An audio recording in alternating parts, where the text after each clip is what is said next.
दोस्तों, टोरंटो के डॉक्टर यानी कि वर्कमान कहते हैं कि सैकड़ों पागल खाने के जांच करने के बाद जिनको हम पागल कहते हैं, नीति भ्रष्ट कहते हैं, अज्ञानी कहते हैं, मूर्ख कहते हैं, जिन व्यक्तियों को हम अशिक्षित कहते हैं, उन व्यक्तियों में ब्रह्मचर्य नाश करने का रोग नहीं बल्कि उन व्यक्तियों में है जो व्यक्ति शिक्षित हैं, शहरों में हैं, जो व्यक्ति अपने आप को पढ़े लिखे समझते हैं, जो व्यक्ति अपने आप को समझदार समझते हैं, उन व्यक्तियों में हस्त मैथुन का रोग यानी कि ब्रह्मचर्य नाश करने का रोग सबसे ज्यादा फैल रहा है।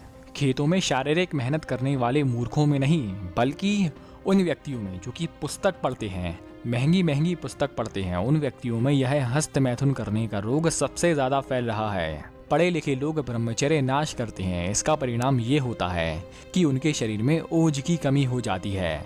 उन व्यक्तियों का शरीर ढल जाता है, शरीर पीला पड़ जाता है, शरीर कमजोर होने लगता है और इसका परिणाम ये होता है कि हमारे शरीर में कई ऐसे रोग हो जाते हैं।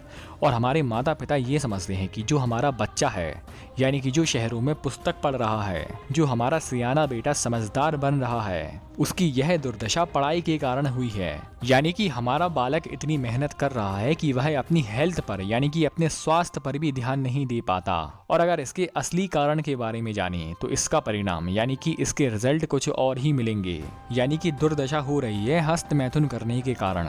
लेकिन माता पिता ये समझते हैं कि हमारा बालक, हमारा प्रिय बेटा कितनी मेहनत कर रहा है। जैसे कि अगर युद्ध में राजा घायल हो जाता है तो पूरी की पूरी सेना एक पल के लिए घबरा जाती है।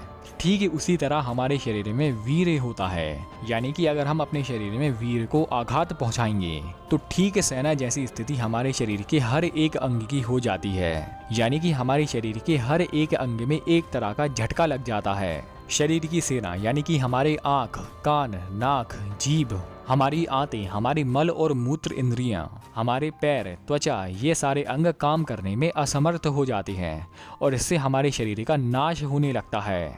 ऐसे व्यक्ति जीवित रहने के बाद भी एक मुर्दा के समान होते हैं यानी कि जिंदा लाश। हस्त मैथुन करने वाला व्यक्ति अपने शरीर को ऐसा बना लेता है कि वह अपने गृहस्थ जीवन का यानी कि अपने गृहस्थ आश्रम का आनंद भी नहीं ले सकता, क्योंकि जब तक उसकी शादी होती है यानी कि जब तक वह गृहस्थ आश्रम में प्रवेश करता है तब वह अपने शरीर को इतना ही कमजोर बना लेता है। हस्त मैथुन कर करके यानी कि वीर नाश कर करके वह अपने आप को इतना वीरहीन बना लेता है कि वह बच्चा पैदा करने में भी असमर्थ होता है। यानी कि उसकी संतान उत्पत्ति की शक्ति खत्म हो जाती है, नष्ट हो जाती है। और अगर संतान पैदा होती भी है तो वह उसी व्यक्ति के जैसे ही यानी कि दुराचारी पैदा होती है और वही संतान एक स्वर्ग रूपी घर को जीते जी एक नरक की तरह बना देती है। तो दोस्तों, उम्मीद करता हूँ कि आपको यह वीडियो पसंद आई होगी।